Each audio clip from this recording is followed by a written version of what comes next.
Hi friends, வாங்க இன்றைக்கி உருளைக்கிழங்கு லெமன் சாதமும் உருளைக்கிழங்கு மசாலாவும் தான் பண்ணியிருக்கேன். இது வறுவல்னு சொல்லலாம், மசாலான்னு சொல்லலாம். பாருங்கள் எவ்வளோ சூப்பராக வந்திருக்கு. இது பார்த்திங்கன்னா லெமன் சாதத்தோடு சாப்பிடும்போது அட்டகாசமாக இருக்குங்க. பாருங்கள் கலரு எப்படி வந்திருக்குன்னு.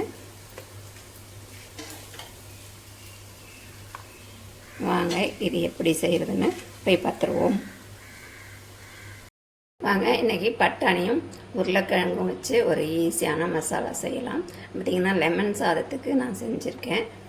இதை நான் பச்சை பட்டாணியை ஒரு 8 மணி நேரம் நல்லா ஊற வச்சுருங்க.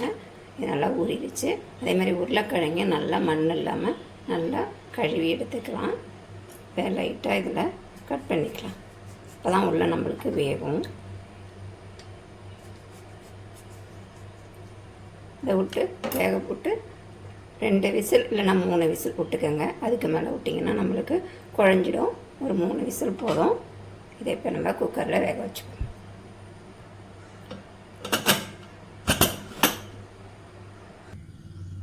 வாங்க நம்ம கிழங்கும் பட்டாணியும் வேகிறதுக்குள்ளே நம்ம லெமன் சாதம் ரெடி பண்ணிடலாம். நான் பார்த்திங்கன்னா நல்லெண்ணெய் சேர்த்துருக்கேன். கடுகு சேர்த்துக்கணும். கூடவே கடலைப்பருப்பு, முந்திரி இருந்தால் கூட சேர்த்துக்கங்க. நான் கடலைப்பருப்பு சேர்த்துருக்கேன்.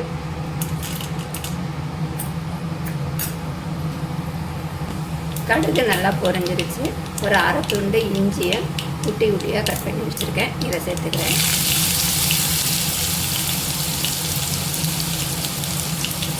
கூடவே காஞ்ச மிளகாய்,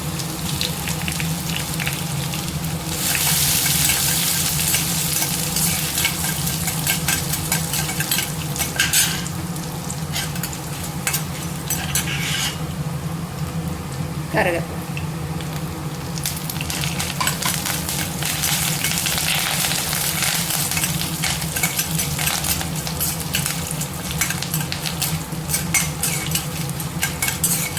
இப்போ நம்ம இதுக்கு மஞ்சத்தூள் சேர்த்துப்போம். நான் பார்த்திங்கன்னா அடுப்பு ஆஃப் பண்ணிட்டேன். அடுப்பு ஆஃப் பண்ணிட்டு எல்லாம் சேர்த்துப்போம், இல்லைன்னா கறிகிறோம். மஞ்சத்தூள் கொஞ்சம் ஒரு 1/4 ஸ்பூன் அளவு சீரகத்தூள் சேர்த்துருக்கேங்க. 1/4 ஸ்பூன் அளவு சீரகத்தூள், பெருங்காயத்தூள்,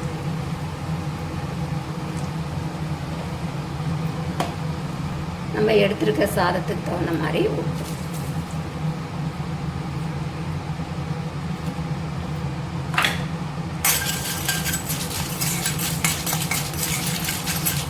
அடுப்பை ஆஃப் பண்ணிட்டு இதெல்லாம் சேர்த்துக்கோங்க.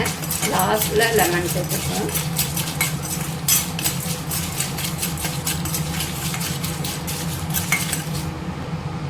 லெமன்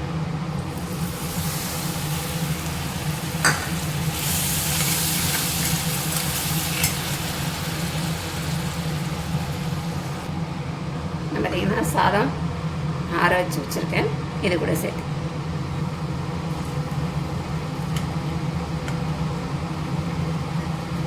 நல்லா உதிரியாக வேக ஆறுனதுக்கு பிறகு இதோட சேர்த்துக்கங்க. இல்லைன்னா நம்மளுக்கு கெட்டி ஆகிடும்.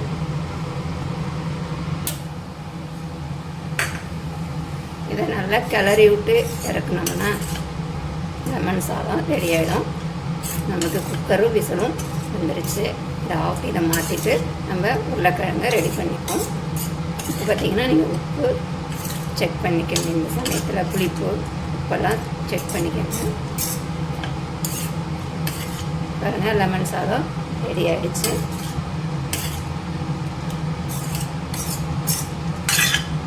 நம்மளுக்கு இப்போ உருளைக்கிழங்குக்கு எண்ணெய் சேர்த்துப்போம்.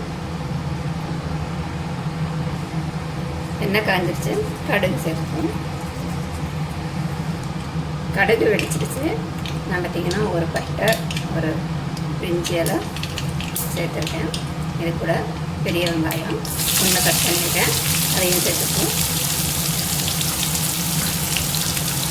இது கூட தட்டி வச்சுருக்கேன் இஞ்சி பூண்டு இதையும் சேர்த்துப்போம்.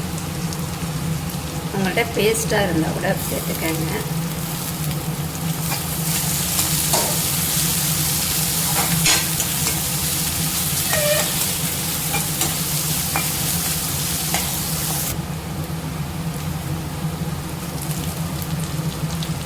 இப்போ இஞ்சி பூண்டோட பச்சை வாசனை போனதுக்கு பிறகு தக்காளி சேர்த்துப்போம்.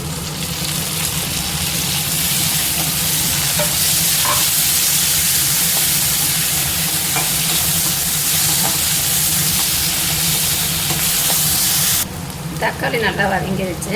இப்போ நம்ம மசால் தூள் சேர்த்துக்கணும். பார்த்திங்கன்னா காரத்துக்கு ஒரு 1/2 ஸ்பூன் மிளகாத்தூள்,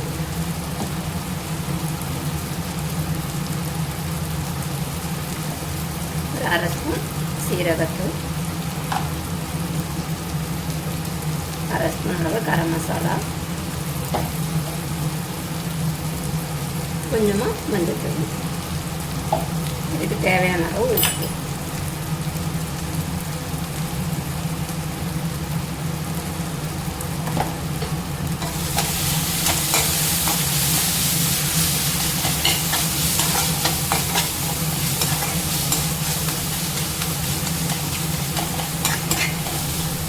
இந்த எண்ணெயிலேயே நம்ம சேர்த்த மசாலா தூள் நல்லா வாசனை போகிற வரைக்கும் நல்லா கிளறி எடுத்துக்கலாம்.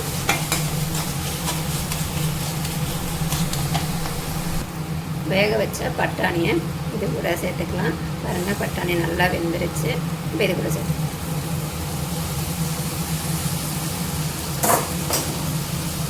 உருளைக்கிழங்கும் தோல் உரித்து இந்த மாதிரி பீஸாக கட் பண்ணி வச்சுருக்கேன். இதையும் சேர்த்து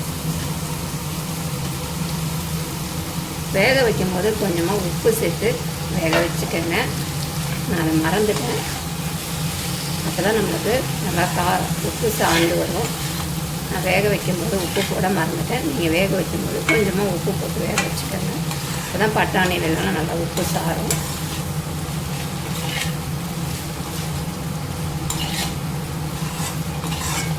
இது ஒரு 4 நிமிஷம் நல்லா இதுலேயே வதக்கி விடுங்க. அப்போ தான் நம்மளுக்கு சேர்த்த மசாலாலாம் உள்ளே சார்ந்து போகும். தண்ணி சேர்க்க வேண்டாம். தண்ணி சேர்த்தோம்னா நம்மளுக்கு உருளைக்கிழங்கு குழப்பழன்னு ஆகிடும்.